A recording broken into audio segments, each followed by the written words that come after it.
तो स्वागत है आप सभी का हमारे YouTube channel champion coaching classes में। आप जुड़ चुके हैं biology educator science Satyan champion coaching classes में। तो आज आपके लिए लेकर आए हैं मानव जनन का एक मोस्ट इम्पॉर्टेंट टॉपिक, इस चैप्टर का सबसे लास्ट टॉपिक, प्रसव। क्या होता है प्रसव? आइए समझते हैं प्रसव की क्रिया। इसे चाइल्ड बर्थ भी कहते हैं, जिसे नॉर्मली हम डिलीवरी कहते हैं। क्या होता है प्रसव की क्रिया? हमने आपको बताया था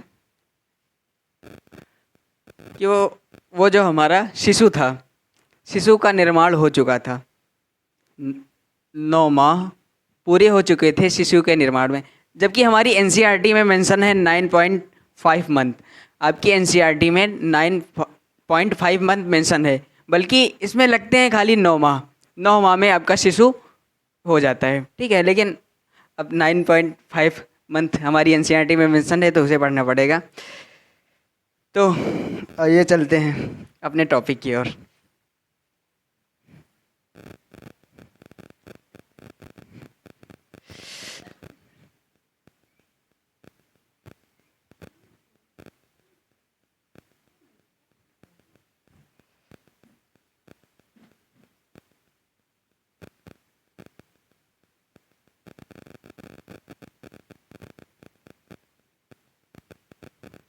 हम ये संरचना बना रहे हैं माता की।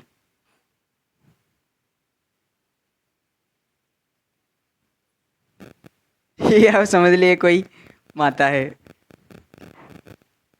और ये रहा उसका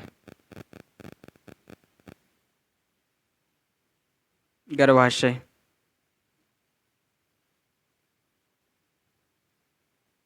और ये उपस्थित अपना प्यारा सा मुन्ना।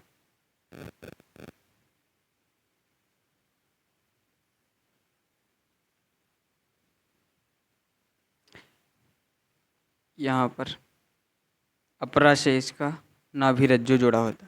हमने आपको उस दिन नहीं बताया था, ये जो अपरा होती है, इससे शिशु के नाभि से एक नाल जुड़ी होती है, जिसे हम नाभि रज्जु कहते हैं।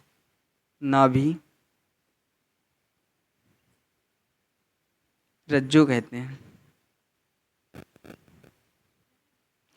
जब 9 महीने पूरे हो जाते हैं, तो ये शिशु मतलब अंदर उबने लगता है। ये कहता है कि माँ, अब हमें अंदर नहीं रहना है, अब हमें बाहर निकालो, ठीक है। तो ये शिशु जो है, ये कुछ हार्मोन्स का, जो शिशु है, शिशु की अधिवृक्क जो ग्रंथि होती है, अधिवृक्क,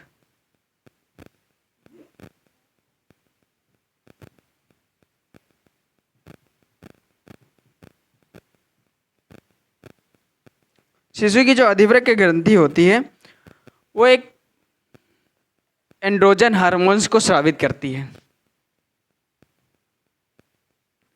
एंड्रोजन हार्मोन्स को स्रावित करती है। ये जो शिशु की है, ये एंड्रोजन हार्मोन्स को स्रावित करता है। और जैसे ही ये एंड्रोजन हार्मोन्स अपरा के संपर्क में आता है, जैसे ही ये एंड्रोजन हार्मोन्स जो अपरा है, इसके संपर्क में आता है, वैसे ही एस्ट्रोजन हार्मोन्स में परिवर्तित हो जाता है। ये जो एंड्रोजन हार्मोन्स है, ये जैसे ही अपरा झिल्ली जो है ना,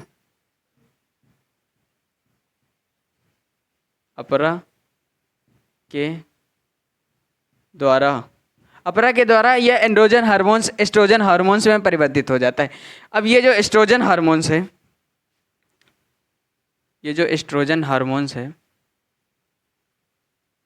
अब अपरा के थ्रू बाहर आएगा। हम आपको इधर बना दे रहे हैं, सॉरी। ये गर्भाशय की संरचना, ये गर्भाशय ग्रीवा। आपको हमने बताया था कि इसमें 3 परतें उपस्थित होती हैं।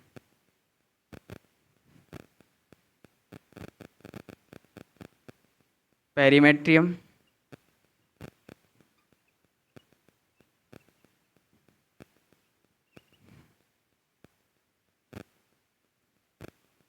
ये दूसरी परत मायोमेट्रियम,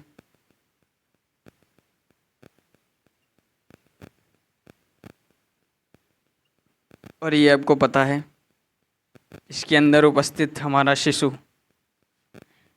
एंडोमेट्रियम।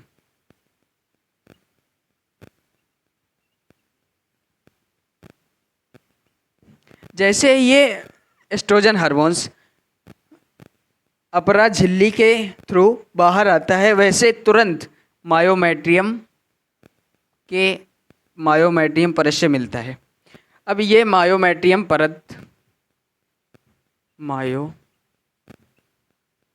परत के मिलने के पश्चात ये ऑक्सीटोसिन के रिसेप्टर का निर्माण करता है। जैसे ही मायोमेट्रियम से मिलता है तो ये रिसेप्टर का निर्माण करता है। कौन सा रिसेप्टर? ऑक्सीटोसिन के रिसेप्टर। अब सर रिसेप्टर क्या होता है? रिसेप्टर वो चीज़ है, जैसे ऑक्सीटोसिन रिसेप्टर वो चीज़ है, हम कहीं जा रहे हैं तो हमें वहाँ बुलाने का काम कौन कर रहा है? बस बुलाने का काम जो कर रहा है उसी को हम रिसेप्टर कहते हैं। जैसे यहाँ ऑक्सीटोसिन हार्मोन्स आएगा तो ऑक्सीटोसिन हार्मोन्स को पकड़ने का काम ये रिसेप्टर करते हैं। कॉन्सेप्ट क्लियर है? अब ये जो रिसेप्टर हैं, पता चला कि अब ये जो रिसेप्टर हैं, इनका ये जो सूचना ये हाइपोथैलेमस पीयूष ग्रंथि को देता है। ठीक है, जब पीयूष ग्रंथि को जैसे ही ये सूचना मिलती है तैसे ही पीयूष ग्रंथि ऑक्सीटोसिन, जैसे ये सूचना पीयूष ग्रंथि को मिलती है, पीयूष ग्रंथि हम आपको यहाँ बता दे रहे हैं, जैसे ये संरचना पीयूष ग्रंथि को मिलती है वैसे ही जैसे ये सूचना पीयूष ग्रंथि को मिलती है वैसे ही ये जो ऑक्सीटोसिन हार्मोन्स है इसका सर्कुलेशन होने लगता है।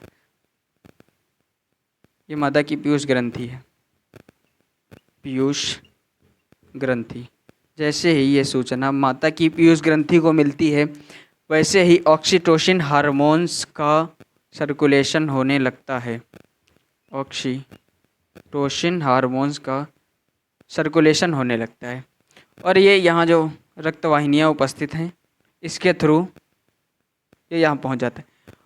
जैसे ही ये हार्मोन्स यहाँ पहुँचता है वैसे ही माता की ये जो मायोमेट्रियम परत है इसमें संकुचन होने लगता है। संकुचन क्या होता है? मतलब प्रेशर, दबाव पड़ने लगता है। जैसे ही इस पर दबाव पड़ेगा वैसे यहाँ शिशु है। ठीक है, जैसे ही इस पर दबाव पड़ेगा वैसे ही पंप होने लगता है। ठीक है, जैसे ही इसमें पंप होता है तैसे ही शिशु धीरे धीरे धीरे धीरे धीरे धीरे धीरे धीरे यहाँ तक गर्भाशय ग्रीवा तक आता है। अब सर गर्भाशय ग्रीवा तो एकदम छोटी सी चीज़ है, ठीक है, अब उससे शिशु बाहर कैसे निकलेगा? अब यहाँ भी एक दबाव पड़ता है, यहाँ भी दबाव पड़ता है। ये दबाव की सूचना भी माता की पीयूष ग्रंथि में जाती है। जैसे ही पीयूष ग्रंथि में जाती है वैसे ही ऑक्सीटोसिन हार्मोन्स अत्यधिक, मतलब सबसे बहुत ज़्यादा मात्रा में रिलीज होने लगता है। जैसे ही ऑक्सीटोसिन हार्मोन्स अत्यधिक मात्रा में रिलीज होने लगता है वैसे ही संकुचन और ज़्यादा बढ़ जाता है। जब संकुचन और ज़्यादा बढ़ जाता है तो ये जो गर्भाशय ग्रीवा है ये फैलने लगती है और शिशु धीरे धीरे धीरे धीरे धीरे धीरे बाहर निकल जाता है। कॉन्सेप्ट क्लियर है? प्रसव क्या होता है? Child birth. माता जो शिशु है ये 9 महीने पूरे हो चुके हैं, ठीक है। अब वो कहता है मम्मी मुझे बाहर निकलना है, मुझे देखना है कि बाहर की दुनिया कैसी है, ठीक है। अब वो शिशु की जो अधिवृक्क ग्रंथि है वो एक एंड्रोजन हार्मोन्स को रिलीज़ करती है। ये जो एंड्रोजन हार्मोन्स है वो जो अपरा थी ना, अपरा से जैसे ही उसका मिलन होता है, ठीक है, ये जो अपरा है इससे जैसे वो मिलेगा वैसे ये अपरा झिल्ली एक वो जो एंड्रोजन हार्मोन्स है इसको चेंज कर देती है एस्ट्रोजन हार्मोन्स में। जैसे ही ये एस्ट्रोजन हार्मोन्स चेंज होता है तो ये जो जब बाहर आता है, बाहर आने के पश्चात मायोमेट्रियम परत में रिसेप्टर का निर्माण करता है। ये रिसेप्टर जैसे ही रिसेप्टर का निर्माण हो जाता है वैसे ही पीयूष ग्रंथि को सूचना मिलती है और पीयूष ग्रंथि ऑक्सीटोसिन हार्मोन्स को रिलीज़ करता है। जब ये ऑक्सीटोसिन हार्मोन्स रिलीज होने लगता है और मादा के गर्भाशय में पहुंच जाता है, ठीक है, वैसे ही मादा की जो मायोमेट्रियम परत है वो संकुचन करने लगती है। अब जैसे ही संकुचन होने लगता है वैसे ही तुरंत वो जो शिशु था वो धीरे धीरे धीरे धीरे बाहर निकलने लगता है। और जब गर्भाशय ग्रीवा तक पहुंचता है, यहाँ पर गर्भाशय ग्रीवा दबाव डालती है, वैसे ही सूचना पीयूष ग्रंथि पर पड़ती है।